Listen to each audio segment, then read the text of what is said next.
عن الوليد بن أبي مالك عن عائز الله بن عبد الله أنه سمع أبا ثعلبة الخشني قال قلت يا رسول الله إنا أهل صيد من د ښکار خاوندان یعنی د ښکار والی ښکار زمونږ کسب دی.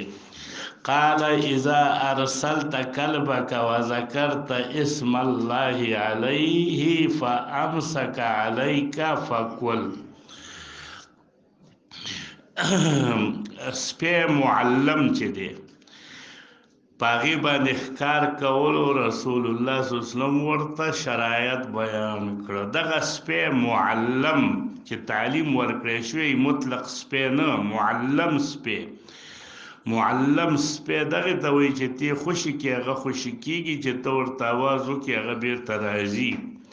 نو کله چې تا دغه معلم سپی تا ولیږه ښکار پسې، تا ولیږه وذکرت اسم الله یو نوم د الله دې په یاد کا ودې لیږه چې ورځه بسم الله.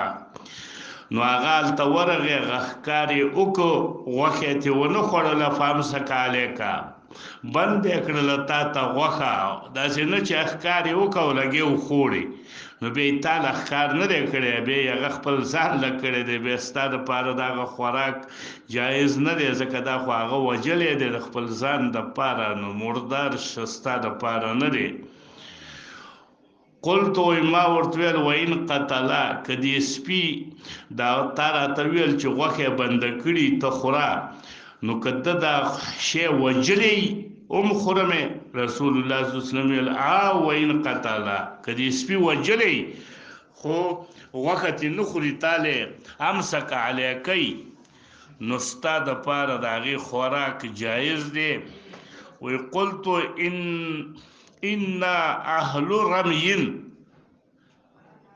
بنګه خاوندان د ایشتلو یمي، یو خو ښکار په سپو کوو، بل ښکار کوو په قوس او لنده باندې حیوان ولو، نو د هغې څه حکم دی؟ قال ما ردت علیک قوسک، ما ردت معنا ما صدت بسهمک، یعنی هغه چې تا ښکار که په خپله لنده باندې خپل سهم باندې دې ویشتی نه او ته ګورې چې ویمیشته په خپله فکل خوره. قال قلت وی بیا ورته ما ویله اوس که تا خپله ښکار نه دی کړی او د بل ښکار دی او مړ دی بیا مه خوره، تا په خپله ښکار وکړه او ګورې ورته چې دا ویمیشته ورلی مړ دی، نو تاسې اوس خوړلی شي. وی ما ورته ویله انا اهل سفرین نمر بالیهود والنصارى والمجوس، موږ مسافرین سفرونه ډیر کوو، نو په لاره کې یهود نصارا مجوس راځي. فلا نجد غیر آنیتهم، د دوی سره لوښي کاسي ګیلاسونه وي، نو د هغوی لوښي موږ په هوټلو کې په سرایونو کې استعمالولی شو.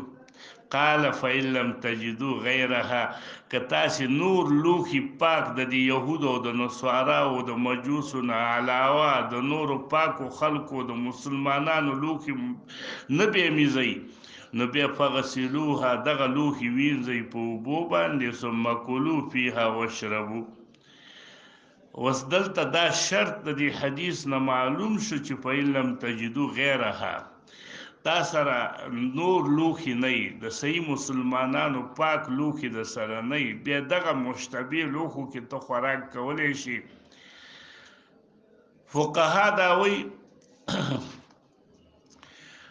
چې دا لوښي استعمال د کافرو دا جایز دی بعد الغسل بلا کراهیت، په غیر د کراهت نه، چې تی وینځي پاکې وینځي په خاورو باندې په صابون باندې، او دا لوښو کې خوراک جایز دی. او دا شرط فقهاو نه دی لګولی چې نور فلا تجد غیر آنیتهم، تا سره نور لوښي نه وي، دا شرط یې نه دی لګولی، بلکې نور لوښي پراتم دي، د پاک مسلمانانو لوښي پراته دي خو تا دا لوښي وینځل پاک دې کړل په دې کې خوراک جایز دی بلا کراهیته.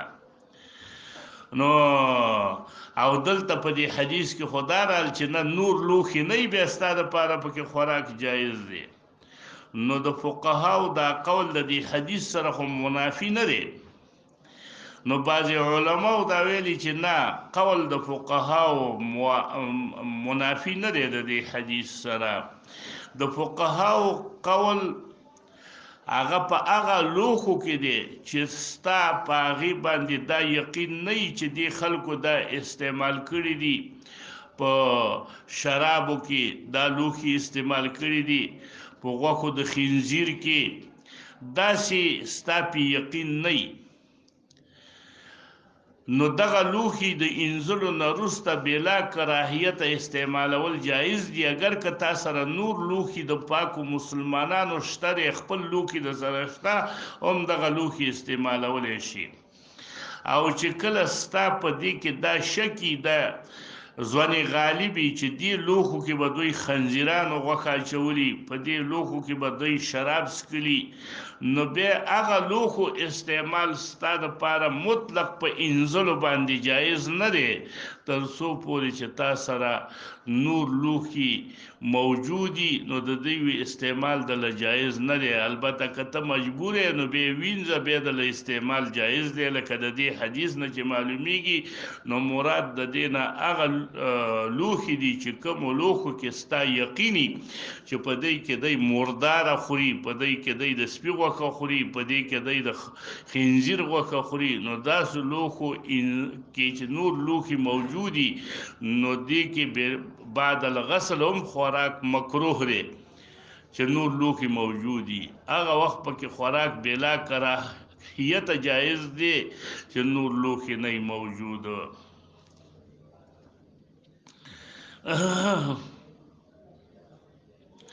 او د دې وجه نه په ابو داود کې صراحتاً یو روایت بلم راغلی دی هغې کې داسې دي چې یا رسول الله انا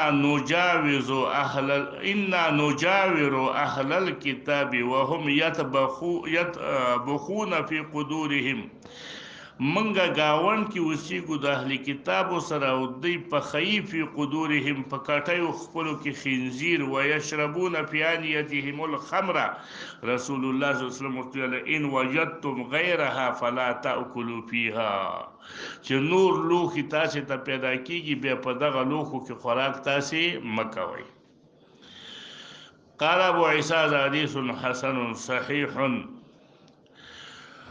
وبه حدثنا محمود بن غيلان قال حدثنا قبيصة عن سفيان عن منصور عن إبراهيم بن الحارث عن عدي بن حاتم قال قلت يا رسول الله إنا نرسل كلابا لنا معلمة زمنګ سپیوي چې منګ هغې ته څه ورکړی تعلیم تعلیم د سپو لکه څنګه چې ما تاسې ته مخکې ویله چې چې کله دا خوشي کې یعنی اذا اغراها صاحبها على الصيد طلبته واذا زجرها انزجرت واذا اخذ الصيد حبسته على صاحبها. نو څو شرطونه دي پکې په معلم سپي کې 3 شرطونه یو خوشي تللی چې ته ورته ورپسې ورمنډه کوي نیسه موږ ورته چې هغه په پښتو کې یو نیسې دویم چې ورته ووایه راځه نو بیرته بند شي او دریم شرط دا دی چې هغه ستا دپاره خوراک ساتي په خپله تې خوراک نه کوي.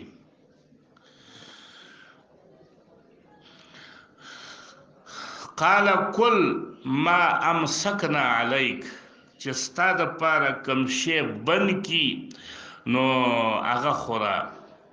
لکه په روایت د بخاري کې راځي اذا ارسلت كلبك وسميت فكل قلت فإن أكل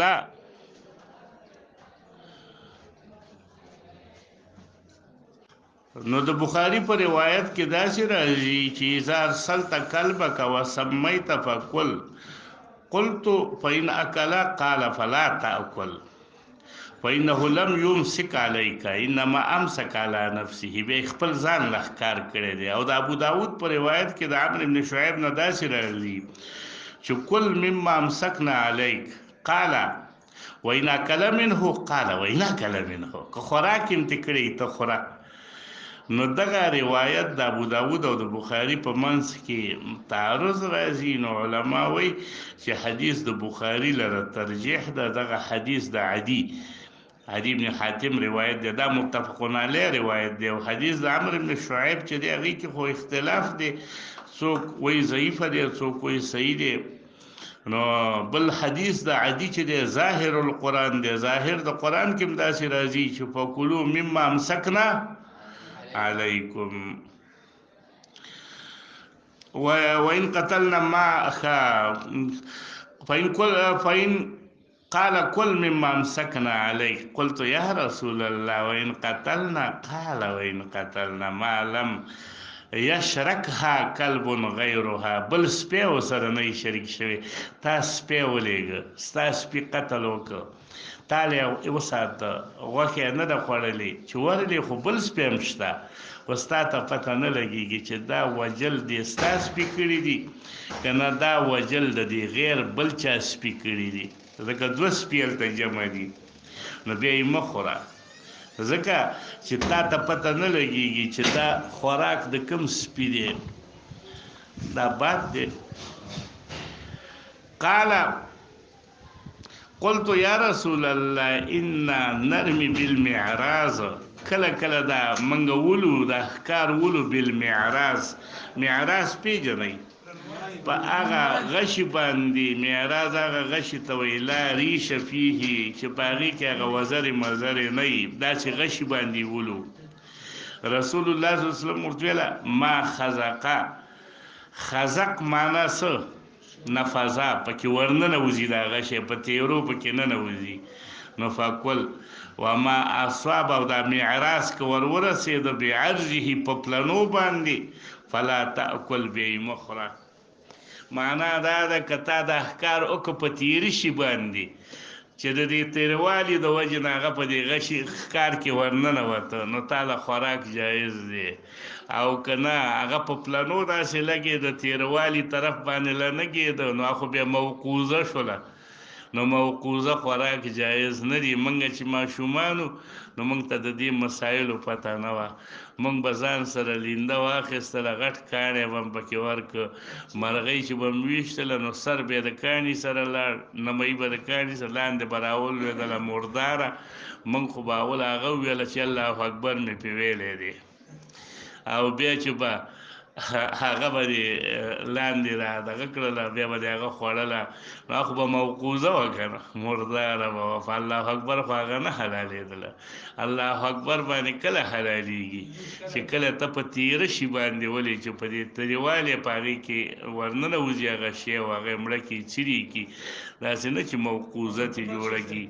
لکه دلته اوس د خلکو په دې کې دغه دی چې دا ټوپک مرمۍ چې ده دا هم پڅه ده، دا د بارودو په زور ننوځي، نو دا صحیح نه ده. یا چرې دي هغه خو په خپله پڅې دي، نو هغه که مړی هغه شی چې تا ایشتلی دی په دغه چرو باندې د ټوپک په مرمۍ باندې او هغه مړي، ستا دپاره خوراک جایز نشه. او که هغه ژوندی تی حلال کړې خو صحیح شوله، بیا دې حلال کړه.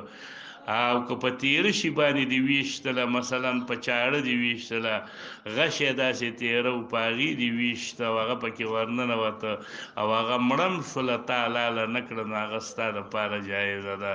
خو که په داسې دغه شي باندې پڅ شي باندې دې ویشته او هغه مړ شو، نو هغه مردار شو. و باب ما جاء فی صید کلب المجوسی، د سپي د مجوسیانو سره یو تعلیم یافته سپی دی معلم، هغه ښکار کړی، د دغه سپي ښکار ستا دپاره اوس د مجوس حلالکه ستا دپاره جایزه نه ده، نو د هغې د سپي ښکار ستا دپاره جایز دی که نه دی. وبه حدثنا يوسف بن عيسى قال حدثنا وكيع قال حدثنا شريك عن الحجاج عن القاسم بن أبي برزة عن سليمان اليشكوري عن جابر بن عبد الله قال نهينا عن صيد كلب المجوسي. نو د دې نه دا معلومه شوله چې د دوی ذبیحه چې ده دا حلاله نه ده. دغه رنګه د دوی ښکار چې دی چې دی سپی لیږلی بل شی لیږلی نو دا حلال نه دی. د دې حدیث نه صراحتا دا خبره معلومه شوله. قال ابو عيسى هذا حديث غريب لا نعرفه الا من هذا الوجه والعمل على هذا. طول علماء دا وی چې سوید د کلب المجوس دا جایز نه دی. باب ما جاء في سوید البوزات. بوزات پیژنئ جمع د بازیون ده. د باز جمع بوزات. بازی متویلی شي باز متویلی شي. دا باز چې دا خلک یې نیسي او بیا پې ښکار کوي او ډېر قیمتي خرڅېږي دا د عربانو شیخان وایي دی باندې ښکار ډېر کوي. دلته خو هېڅوک د ښکار دپاره نه استعمالوي. نو د دې ښکار څه رقم دی؟ وبه حدثنا نصر بن علي وهناد وابو عمار قالوا حدثنا عيسى بن يونس عن مجالد عن الشعبي عن عدي بن حاتم قال سألت رسول الله صلى الله عليه وسلم عن صيد البازي فقال ما أمسك عليك فكل. چې ستا دپاره یې بنده کې وي نه خوري نو تی خوړلی شي. په روایت د ابو داود کې داسې راځي چې ما علمت من كلب او باز ثم ارسلته وذكرت اسم الله فكل مما امسك عليك. قلت وان قتل قال اذا قتل ولم يأكل منه شيئا فانما امسك عليك. دغه روایت د ابو داود صریح دی چې باز کم دا ضروری ده چې هغې له به تا تعلیم ورکړی او تعلیم د باز به هم دغه چې کله ته هغه خوشي کي نو هغه ښکار پسې لاړ شي او چې کله بیرته ستا له راشي هغه باز او کوم ښکار چې وکړي هغه ونه خوري بلکې ستا دپاره یې بند وساتي.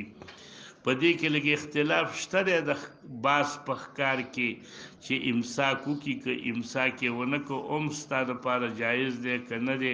دا وروسته امام ترمذي بیانوي دا حدیث لا نعرفه الا من حدیث مجالد